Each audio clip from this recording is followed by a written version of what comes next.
tell us how people in our country choose their political leaders, or what are they propagating, or why why are we loyal to certain parties and why are we not?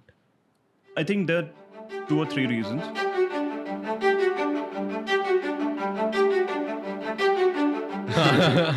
So I was telling you like how I found the book. Okay, so I went on Amazon, books on Indian society, and randomly 2 or 3 books popped up.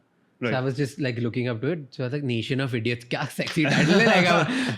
Like, so because my mindset was, I want to understand how broken the society is or the norms we are following. I'm Right. already in that mindset.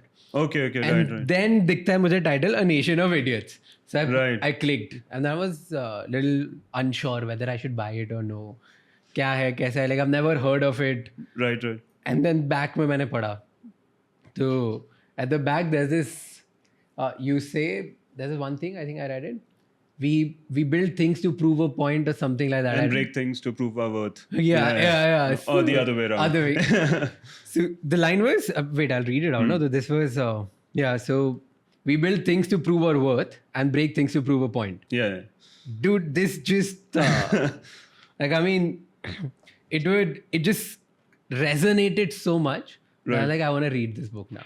It's strange that you say that, because when I came up with the idea for the book, I was taking a flight and I told my wife that I've got an idea. It's a book that's going to be called A Nation of Idiots, and she's like, no one's going to read it. If you name it that, no one's going to read it. And then what's at the back, I wrote that on the flight, and it's as is. I've never changed it. I've never modified it. That's what went. That's at the whole thing? Yeah, that's the whole thing. Like we won't stop at zebra crossing, but we'll stop on it. It's like a right to do that. Yeah. So that fascinated me a lot. And then I knew that I want to order, because I have this thing. I don't know why I believe this, but I feel that if you're reading what everyone else is reading, you'll start thinking like what everyone else is thinking.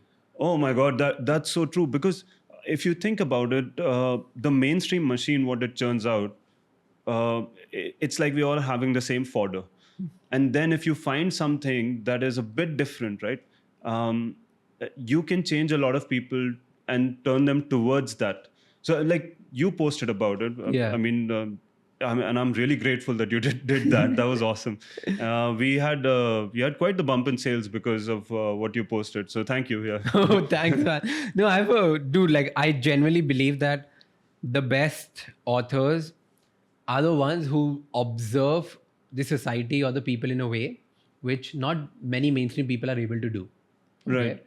And that's why they need to be heard out more. Right. I think there has to be a space for independent art. Otherwise, we are all getting the same information and we're running out of things to talk about. Yeah, this is the same thing. Again and again, you look out and, I was actually searching. So after this, I tried to find out the genre of the book. Right. What genre does it come? Like, does it come in economics? Does it come in Indian society? Does it come in like, what is this? Right. And I couldn't define it. Like, how would you define a genre for it? I think it's just it's funny, and so it's a comedy of sorts, but it's also society and culture. It goes across different genres. You're right. It's offensive, not funny. It's offensive. It's offensive as hell. Okay, let me redefine that. It's funny to me. I get it. So now that you're talking about me and offensive, okay, Right. I found something very interesting, and you talked about the news. Okay. Right. You talked about how the Australia racism and all of that happened. Yeah. So we were talking about it, and I told her that, you know what, that Australia mein jo racism attacks hote hain, that is not true. Right. Okay, because that year and all of that which happened and the movie came out, everything happened on that thing. It's a different story than the reality. Yeah. So can you elaborate more on this? Because there are lots of students just like them, Right. who are now afraid to go to Australia because they feel that there's racism. The media plays tricks on us. It's as simple as that. What we watch on TV and read about, we think it's all true. When I was going to Australia, it was a different world. I thought the entire country is going to be like the Australian team. It was not. It's a really nice country. But during this particular time, I remember that the people in India, like my relatives and friends here, were more concerned about what was going on over there because it was running on our news 24/7. Yeah. It was a classic case of isolating facts and then exaggerating them. So, because 2008 was a tricky time, global financial crisis had hit, and the crime rates were on the rise all throughout the world, I would say. Australian students were also attacked during the time, whether they're students or they were working. Um, it sort of it was across society, but what they did was they found just the numbers that related to us, and then they propagated it 24/7. So the result of that was that there was this hysteria created. I was completely safe over there. I started to feel unsafe just because people kept asking me, "Are you okay?" It was a really weird time. And then there was this whole protest that happened in Melbourne. All the students went there. And in the end, it came to nothing but a few journalists coming to Australia and experiencing Melbourne and reporting about it, that it's a really great place because they were given 5-star treatments. And you know how all students get 5-star treatments. Yeah. And German made tanks to take them to school. So yeah, that was a weird time. But like, what was the reality of it? Like, because I remember in my house we were watching this, and there's something called Black Cats or some shit like that. I don't even remember that. Like, was it something close to this? Like, there were like a group of people who were attacking Indians per se because they were like racial attacks. So we read this in news, we saw that in news, and my family was nuts. Like there's nobody in my entire family who's been to Australia. Okay, let's just say that. Wow. But still, they were very scared. ऐसा यार क्या हो रहा है, हम Indians के साथ ऐसा क्यों हो रहा है, वैसे क्यों हो रहा है. So what was happening, because you were there? Now, see, here's the irony of the situation. You know more than I do. I don't know what you're talking about. I have no clue. I was there, and nothing like this was happening. Yeah, there were incidents of, I think there was a student who got attacked, and his wallet was stolen and watch was stolen. But I don't think it was a hate crime. It could have been, but it was certainly not big enough to be at a national level, that we create such hysteria that everyone gets worried. Yeah. If I'm going back home now and I get robbed, right, the whole country is not going to go up in arms. That's what I'm talking about. It's about what has happened and how it has been portrayed, and also how the word has been spread, how quickly. So portraying someone or something in a negative light is one thing, but how quickly now you can do it. You would think like something as big as the news that can influence like millions of people could be a little bit more responsible with how quickly they come to judgment. So you mean to say that it happened with a student, Right. who coincidentally happened to be an Indian? I think and so. then it was shown in a way that it was a racial attack, which might be possible that it was not. And this is my feeling that after those reports, the racial attacks might have started because it was reactionary as well. Oh. Then you don't know what came first. So that's my feeling anyway. So now I understand that people stage it in a way that we believe it. Right. Okay. But why do we believe certain people or certain news channels, and why don't we believe other channels? Because you're believing the person. If the other day I saw a couple of ads in the newspaper, they were trumping up these two news anchors. Obviously, they looked angry, and we go only after the real news and things like that. This whole propaganda is based to just do one thing: that when the news anchor tells you something, you don't question it. You take it as it is. So from another source, you might go, this is fake. I have seen news anchors say some of the weirdest stuff, even weirder than what you would get on WhatsApp. And people go, is there truth to it? They're not saying, oh, this is false, like you would with a forward. Yeah. Because it's been almost hammered into your head that you need to believe this guy because this guy is a crusader. He's not a crusader. He can just read well. You have to understand the skill set. and he can yell it out. That's the other thing as well. So what happens is you don't question the source, and it's far easier for news channels to make you trust a person rather than an organization. Okay. So they won't make you trust them. They'll do a bit of that. They will say we got it first, number one news channel, etc. But they will not trump themselves up as much as they would a person. Yeah. Because in a person you can find trust. And I think it's such a great point, because we need to understand that the person who's reading out the news is not the actual one who's going out and finding out whether it's the right news or the wrong news. Yeah. But we're trusting the person who can read well. And I would go as far as to say, even the person who's reading out the news does not know if it's true or not, because they're looking at it in real time. If it's breaking news, first of all, when did this happen? It's no longer breaking news; it's burning breaking news. Breaking news is not enough. We need to come up with more stuff to define what's going on. How quickly do we need this news? I mean, some politician says some stupid stuff, and we got to know it right now because it's a burning question. Yeah, exactly. But that's like just because we all have become impatient, or maybe the media has made us believe that, if you get it first, you are right. Or like, if you get it first, you're the intelligent one, or we are telling you the first time. And there's this, how would I tell you? There's this need, like an unknown need in Indian people, that we got to be first. Like we need to know this first. Like my dad knows that, okay? So I was talking to my dad, and my dad sees specifically one channel, and he's like, because ये सबसे पहले बताते हैं क्या हो रहा है.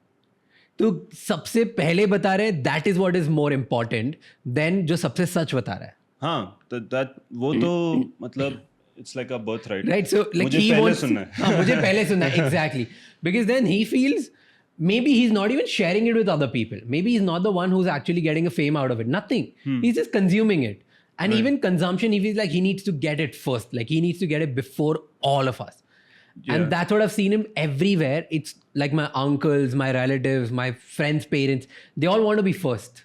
Right. Why do you feel, because you've studied so much, why do you feel there's there's this need for Indian men to be first?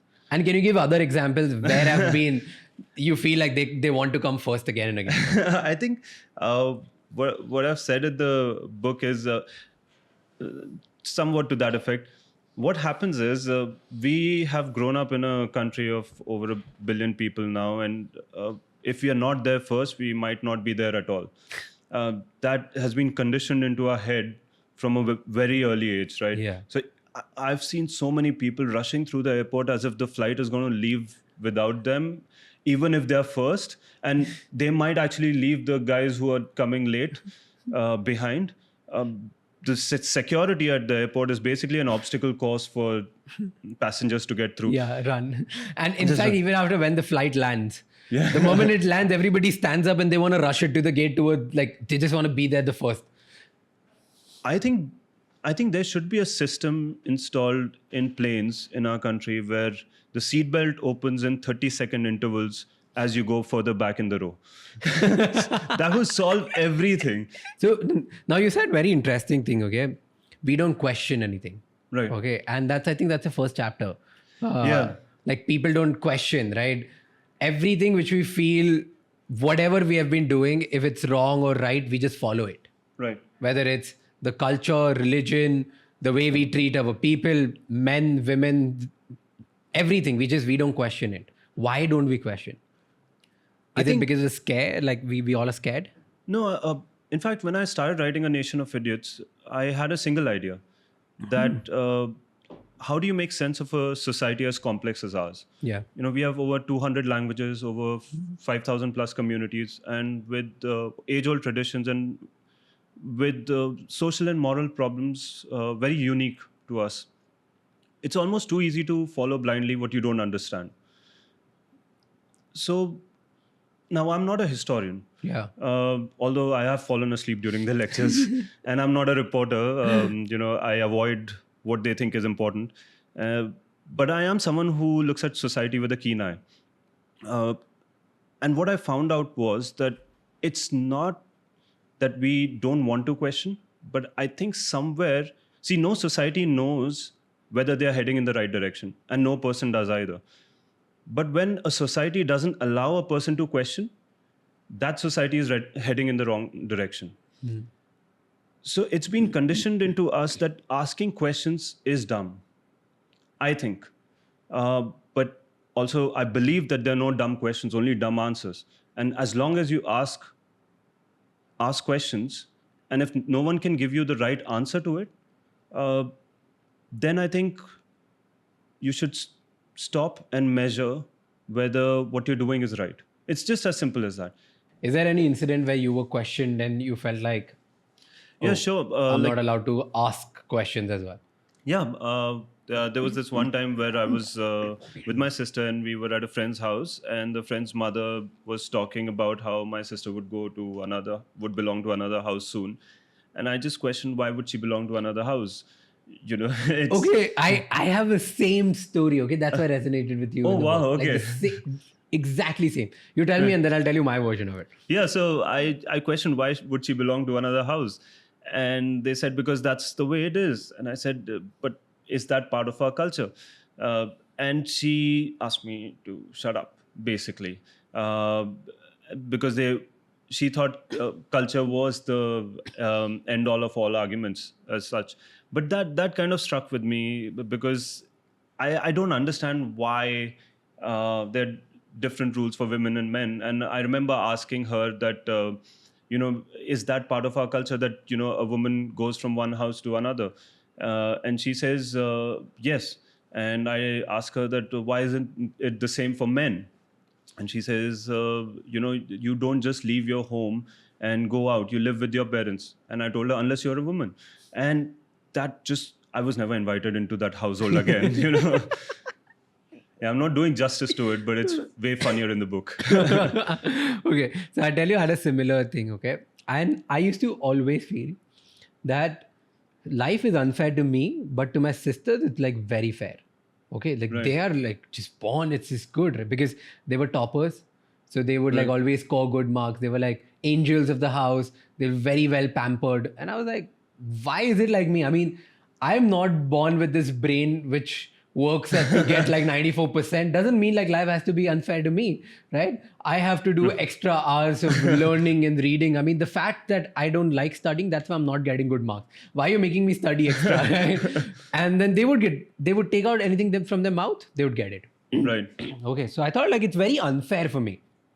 Until one day, I heard one of my relatives tell my sister, I think we were, 16, 17, okay? And my sister was like my same age.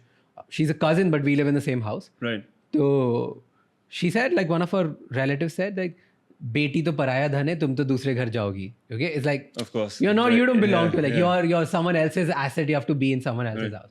And I'm like, why is she out? And she was being very, as a kid, we all restrained, right? She's like, मैं नहीं जाऊंगी किसी के घर पे, मेरे को नहीं जाना. Like, I won't even marry. I don't want to go, right? And I be like a brother, and as a 17-year-old, I'm like, हाँ, इसको कहीं नहीं जाना है तो कोई नहीं जाने देगा, right? And then that thing stuck with me.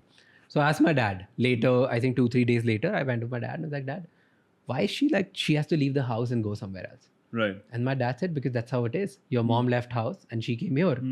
So I said, that was mom's choice, right? But my sister doesn't have a choice. Why is she being forced to go to someone else's house? Right. So dad's like, ऐसा ही होता है. They was like, why can't we get that guy to our house? Right. Right. And then he said the same thing, like the guy, like you can't leave your family and go. Right. And I was like my sister can leave her parents and go somewhere else. Yeah. Why can't that guy leave their parents and go to somewhere else? Yeah. Or maybe let's make it fair for both of them. They both leave their house and start their own house so that can be their house. Actually, Nobody's shifting from one house to another house. That's what it's supposed to be. The problem is that we are not a very rich country. So what happens is that when a couple gets married, they end up living with a set of parents, let's say, right? But we confuse proximity with belonging. What we don't understand is that the girl still belongs. First of all, she does not belong to anyone. Yeah. But she still is connected with her family, and she is connected with the guy's family. But I can't understand why people don't see it like that anymore. Things are changing, but there is this problem of where you live is with whom you are. That's not true when it comes to family. So I have heard this statement quite a bit that people who have daughters who are married, they keep telling them, okay, you've stayed too long at our house, now go back to your house, now that is your house, Yeah. those are your parents. And I always want to tell them, that's not true. You're buying into the same thing that you will probably realize 20 years later that what we were doing was wrong. Yeah. So why is it wrong to question it right now? We always question in hindsight. If you look at any society, anything, they always question, oh, what were we doing back in the 80s? Why were we like this, right? Why can't we do that in the moment? Yeah. And people take offense if you do it in the moment, which is weird because they are the ones practicing it. But it's okay if you're practicing it. You're not. Everyone can learn at their own time. If you're practicing something like that, let's say, for example, you say that it is our culture that the girl goes away. Why? I don't agree. A girl should not be married away. She's just getting married. Yeah. That's it. Remove the away. It's okay. But no need to take offense over it. If I question that, Yeah. Yeah. And more than offense, they don't have an answer and they be like, you know what, shut up. Offense is the absence of answers. Yeah. Oh, that's a great one. So I'll continue that. Okay. So I asked my dad, and dad's like, okay, like this is not. So are you telling me that you're gonna leave the house when you get married? I was like, I'm not saying that. But what if that girl doesn't want to come to this house and wants me to move with her somewhere else? Then if I really love her, should I be like a good husband and follow her and like build her own house? Or should I be here? What should I do? When you know the answer to that, tell me also. Okay, no, okay. And then my dad said something which stuck with me. He said, we don't even want a girl who's going to split our families. Okay. Yeah, and that was like, it's so deep. I'm not trying to demonize my dad. Okay. He's like a really cool guy, a really nice person. That moment, and I was like, shit, the rules for girls are different and guys are different. Girls, first they have to live in their parent house and they have to follow certain rules. तुम ये नहीं कर सकते, तुम वो नहीं कर सकते, तुम रात को party नहीं कर सकते. Like all of those rules in India, right? Then she has to go to someone else's house, and then there also she has to follow someone else's rule. Yeah. Because now if she said something, the guy cannot do anything because the guy would be demonized and the girl will also be demonized. Right. So it just flipped my mind. And then 2 days later, my dad comes out, and my mom also got to know about this conversation. My mom's like, you know what, you're right. So that's amazing. And my dad said, like, you know what, it makes sense. I would love from the bottom of my heart that if we all stay together. But if the girl has some problem, what we can do is we can have 2 houses. One, you live like nearby, you just live there. I don't want my kids or my grandkids to be away from us. So either we can have, like, if we are not that wealthy, we can have different floors. Right. If we are wealthy, then we can have like 2 different houses and you can live there. And I loved that, like how that one questioning or one thing changed the thinking of my dad, and it's like now okay with the idea of living with someone else somewhere else. Yeah, so see, that's amazing because your dad tried to answer the question and then he thought about it. And then he said, maybe he doesn't know the answer, but the question was valid. That makes all the difference, right? So why do you feel, I want to understand the reason, like when did this happen? When did this happen where we started putting men above women, and why is it the reason why we are we're not treating everybody equally? Now we talk about it, now things are changing. Definitely there's the change, there's thing, but still deep down somewhere, right, we're still treating women not the same way, indirectly or directly, right? So when did this happen? Because when we read like books, right, the evolution of human beings, there women used to control. Right. Like it was women who would control and let a man sleep inside the cave or no. Right. Like she would control the house. She would control everything. Okay. Like, when did this happen? See, I don't know when it happened, but I know that each generation thinks that things are changing. But at the core, things are not changing because there is always a section of society that believes in the core values that are flawed. That's the problem. And things have gotten exploited. So everything had a reason for why things were the way they were before. whether it's first of all marriage. I'm a married man, and when we were getting married, I question everything. I was questioning a lot of the stuff that was going on, and my wife told me something interesting. She said that, I said, "Ki, modern weddings, they don't need all this." And she's like, marriage is an archaic thing. You're talking about something archaic and you just want to do it in your fashion. That's why you're calling it modern. So we don't have the understanding of why things are the way they are, but we don't question why certain things have been exploited. Whether it is a woman moving to the guy's house, right? Uh, that could be exploited to make you believe that you no longer are connected with your original family. Right? So that's the exploitation. Yeah. So do we address the exploitation or the system? Right? Our core values have been exploited to follow. If we start questioning it, we will get to the root of it. So anyways, what do you think? Is our generation doing much better than the last one? It's a tough spot. You're putting me on a tough spot, right? Should I be brutal honest? I really feel what you said was really it's true that we are very quick to decide. Right. I know that there are far majority of people who never thought of certain things. They are now changing and they're accepting it. That's there. Right. But we're very quick to judge. Right. Like it's very easy for someone, like for us to offend someone and get them back to the side which they originally believed in. Right. Yeah. Right. So it's just our generation is, I would say, more than we're very sensitive. Right. Okay. Yeah. So we're always trying to agree. protect ourselves. Yeah. True. So we're sensitive. We get offended by every little thing Right. because we know like 10 things. Now, out of 10 things, we don't know which one to react on. So that's why That's we react very on true. every 10 thing. That's very true. Right. So we don't know like what is that one thing which matters a lot to us. We Yeah. don't know that. We don't have something substantial to back our decision. We don't know the reality of it. We don't know where are we coming from, where the other person's coming from. But there are 10 things. Right. And then just because there are 10 things, we'll react to everything. Right. Yeah. That's actually a very good answer. I didn't put you on the spot at all. Wow, you had that prepared. Well done. No, but I feel it certain way. It's not because, okay, so I have a group, okay, and we are very tight, like say 6-7 people, okay. Right. 2 of them are very open.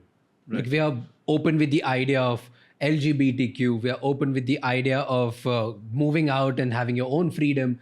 We're open with the idea of like everything modern or everything which you say which requires questioning. Okay. In the same group, Right. we have born and brought up together. We are friends for the last 10 years. We literally hang out more than we hang out with our families. Right. Right.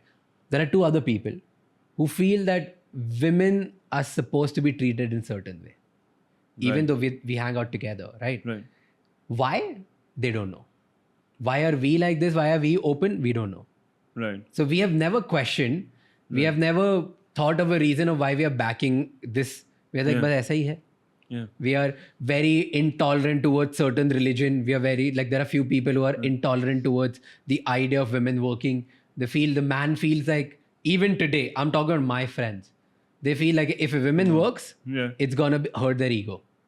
Right. Wow. Right. Okay. So all of this, I'm saying that in the same group, there are 10 different people because 10 of them are consuming different kind of media. Right. And because they're consuming certain kind of media, they see that, okay, let's say Raj, maybe he has certain backing towards something. Raj is a male feminist because he believes in certain things. Right. So because I am very adamant, the other person feels that he also needs to be adamant on something that he stands on. Right. Regardless whether he wouldn't see that, okay, Raj backs this idea because of certain incidents in his life.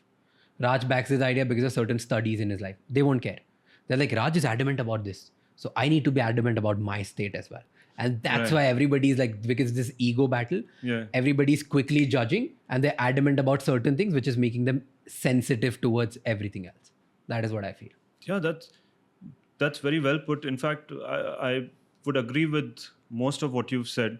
And I think right now, with each generation, I think you can just solve one or two major problems. With our generation, the problem is we don't know what the problem is. We have so many small fires to put out. At least we believe that we are not able to get to. And I don't know either. I'm not trying to be someone who knows it all. They don't know anything. But I feel like we haven't found that core problem that we can actually fix. If you look at the generations before us, whether it's the generation that felt that a woman should be treated like one way or another, or majority of the generation felt like that. You have to understand, like you said, you have to understand their experiences. Their experiences, society makes a man, right? Yeah. And it's very hard for a man to make the society, or a woman, sorry. But there was a generation uh, that was fighting for our freedom, and they penned down a constitution when they had never worked in public office the way we do today. They never understood what it's like to be in our own country, and they still got it right. So that was a generation that solved a very core problem on how the rest of us would live. But I don't think our generation has yet found that. And the pressure to take sides is a lot, but I'm really happy with what you said, because it is okay to hang out with people who come from different backgrounds, who have different experiences, who might even think something that you think is incorrect. Yeah. That makes you more tolerant. I don't like an echo chamber.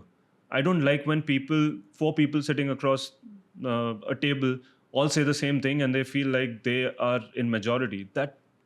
And that's how we've started to operate when it comes to our politics. Most of us have started to operate like Bond villains. Like, if you're not with me, you are against me. I Yeah. mean, I'm just trying to have a coffee. It's weird. So yeah, I mean, you're right there. There was a rule I read, rule of magnetism. Right. Okay. So every influential person, or every political leader, or every leader needs to have an influence. Okay. And the easiest way to have an influence is to put everything in extreme. Yes or no. There's no middle. Okay. So that's why the leaders of the world, they are trained specifically, and their campaign makers are trained specifically, that you portray the situation in a way where people should feel themselves that either I'm with them or not with them. The moment you feel, so that's why you'll see every political campaign, every political would make you believe that, okay, I either like this politician or I hate it. You wouldn't be like, let me see what he's working on. Let me see what's his about. Let me see his background. No. The political campaign is designed in a way that if you like us, like if you're with us, then you love us. If you're not with us, you hate us and you belong to somewhere else. The easiest way to make people follow you is tell them that if you're not following you, then they're against you. And most of the people want to be liked. That's why they feel like, okay, if I'm against them, I'll be hated. So let me like them. Yeah. And I'll give you an example of that. When we vote for a party, I have never understood why we are already loyal to it. If you vote for someone, you should be their biggest critic. Yeah. I don't understand why before they've done their job, that's the right choice. It's not the right choice. It's the majority choice. There are two questions. Okay.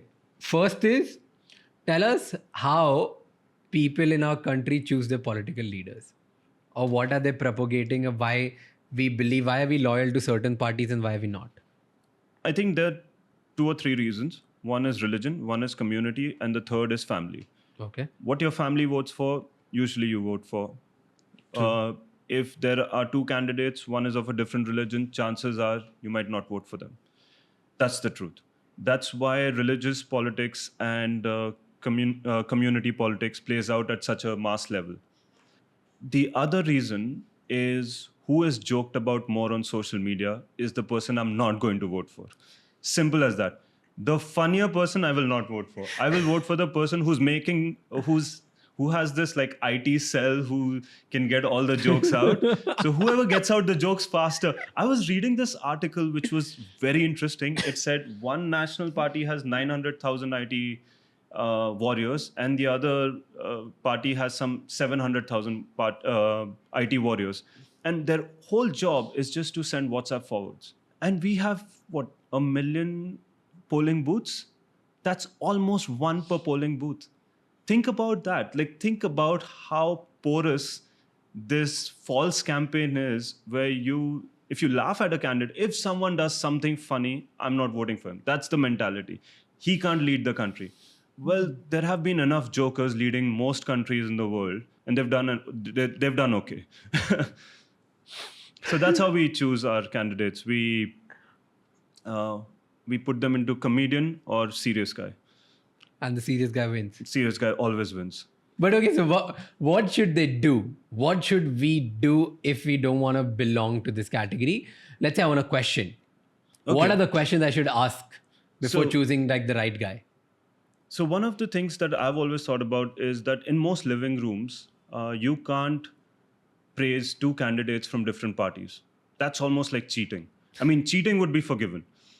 Here, you have to look into individuals, but not get obsessed with individuals. I feel like right now, names guide our choices. Names should not guide our choices. Issues and the work they're doing should guide our choices. Yeah. And it's okay to be part of the majority or the minority. There's no point getting angry over it, over a dinner party, because you're not changing anyone anything.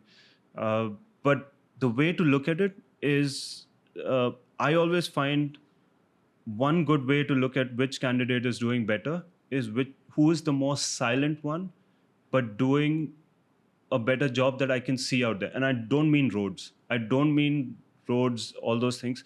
I mean, have they taken on new initiatives that were not part of their mandate? You know, a mandate is constructed according to what the masses want. Okay. But someone who's doing something that they did not list out that they would do means they're thinking outside the box. And I would vote for that candidate. I would always vote for that candidate because of that reason. And I don't think you need to vote to criticize a candidate as well. This whole myth, I mean, I might get backlash for it, but this whole myth that you got to vote, only then you can criticize someone. I mean, I didn't vote for people in the Indian team. I still criticize their selection. It's okay. Like, anyway, yeah. It's kind of true. Maybe because when you question, even whether you chose them or you didn't choose them, if you just question what are they doing, you're kind of enticing or igniting a conversation with hundreds of people who one of them might start questioning their decision as well. Yeah. And that's a good thing. Yeah, that's a good thing. But I'm not seeing those voices anymore that would vote for one person and 2 years down the line say, I made a mistake. I shouldn't have voted. Have you heard someone say that? I say that. You say that? Only me. Okay, so only you then. Because I haven't heard anyone else say it. And I'm surprised that how can your choice be so right? Every time. You Yeah. know, we're constantly picking the wrong phone plan, the wrong cable connection. We pick the wrong flight. We get the wrong coffee. But political candidate, we got our choice spot on. That's how our mind works. Yeah, and nobody's ready to take. So again, coming back to the same point which we started, right? Accountability. Nobody Right. is ready to take an accountability. Oh, you know what? We were wrong. Because the media has been feeding that if there's something wrong, you shift the spotlight. Yeah, true. You shift the spotlight. And so spotlight effect is, I think media has taught all of us spotlight effect. Yeah, true. Okay. So like so spotlight effect, what I mean is, if there's some issue, you don't solve it. You just shift your spotlight to a bigger issue. Right. And then the bigger issue. So you like let the old thing die, forget it. And that's what we all are doing. Instead of being accountable of whether to make the right thing or the wrong thing, we are like, fuck it. And we are also, strangely, it is the voters also doing it. It's not just politicians and newsmakers. It's voters are talking about Us. they talk about something that the other party did wrong 5 years ago. If you bring up something that one party did wrong, they always have a rebuttal, and it has nothing to do with what you brought up, Yeah. which is a dangerous way to play the game because you can always have an answer there. It's wow. I'm just thinking about all the conversations I've had with people who believe in certain different political parties or different issues. Right. It's true. When you start talking to them, instead of solving the current problem or backing their current fuck up, they are trying to come up with some bad thing which the party I support did 5 years ago. Right. Or something which I did 2 years ago. Right? Yeah. Like now from party to me, now they're attacking me. Like, oh, tu us time bhi galat tha, tu abhi bhi galat hai. I was like, okay, dude. So this is one of the posts that I had written for A Nation of Idiots Okay. on Instagram. I wrote, if you're easily offended, you are easily distracted. And that comes down to accountability. People want you to get offended so that now you start talking about something else, something less material. Because till now, if you were talking about substance, all it takes is for me to get to your core and say something about you that you don't like I don't like that shirt, Yeah. right? And you get offended, and you start talking to me about something that I've done wrong. And whatever the topic was is now sailing away slowly. And the conversation is just useless after that. That's a great one. If you're easily offended, you're easily distracted. Yeah. My question is, now that we know that we are a nation filled with idiots, okay? Right. So I say idiots because we don't question anything. We follow. We follow whatever we have been told, whatever we have been showed. We follow it blindly without even asking, is it the right thing for me or no? Based on our last name, based on the place where we're born, we just follow everything. Okay? Most of us. Most of us. Yeah. So now, how do we make sure that people who are watching this, okay, Right. they try to stay away from these kind of idiots so that their opinions Right. do not hamper our opinions? Okay. So you can't do that. There are too many idiots around us. They're not everywhere, but they're louder than most people. And what happens is if you get into a conversation with an idiot, you hear them out, because sometimes they will. So there is a chance they will hear themselves, and if they hear themselves, they might think about it for a day or two. Except I've listed 4 kinds of idiots in the book. There is one kind of idiot you cannot diffuse like that, and I will just leave it to how you can diffuse it, because otherwise you won't buy the book. But the thing to remember is that there is an idiot in us. I mean, I am an idiot, a recovering one, but still an idiot, because there are things that come across my path, and I realize what I was doing was wrong. Like, one of the things that I've been thinking about lately is when I was a kid, I was in the car with my uncle, and we were going, we were going somewhere, and we stopped at the traffic signal, and there was a beggar about my age who came and asked for money, and my uncle shooed him away, and then later he told me that this is all a syndicate. It's a syndicate, they earn a lot of money and things like that. Now, whether it was true or not true, what happens is, as a kid, I have been desensitized to poverty. Now I'm growing up thinking about poverty a certain way, and I'm not getting as affected by it. So then I have to unlearn that to be able to look at society in a different way and help people a bit more than what I'm currently doing.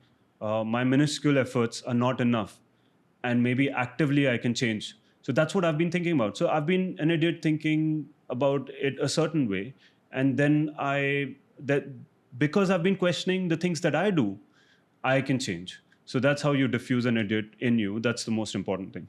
That's so good. Like, I love the answer as well. And in fact, I love the example, because we all have been grown up, like while growing up, there has been certain incidents which has made us very insensitive towards certain issues. Right, true. And they are real issues which we should be thinking about and caring about. But because we have that certain analogy which our parents gave us or someone else in our society gave us, we feel, oh, this is the way it is. Yeah. Thanks, man. Thanks a lot. I loved this conversation. I'm hoping that everyone else loved it too. Well, rarely this happens. In fact, this is happening for the first time, that we have gotten somebody who I didn't know about until I did some research on Amazon and found out a book. I didn't know about this guy.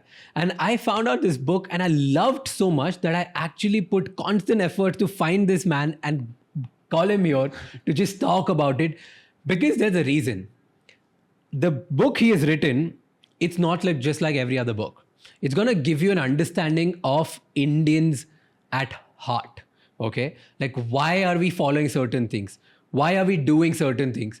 if you want to become a marketer, you need to learn this book, or you need to find this and read it. Okay. If you are a business person, an entrepreneur, you need to buy this book right now, because you will understand certain religions. You'll understand how tolerant or intolerant all of us are. Why are certain people tagged as idiots, and who are these idiots? How can you avoid them? Why are they intolerant towards sexuality, sex, gender, politics, religion? Why is all of this happening? To answer all of these why, buy this book right now, because you're going to love it, and you're going to come back on this channel and comment and tell me exactly the chapter which you loved. Thank you so much for watching. Wow, that was good.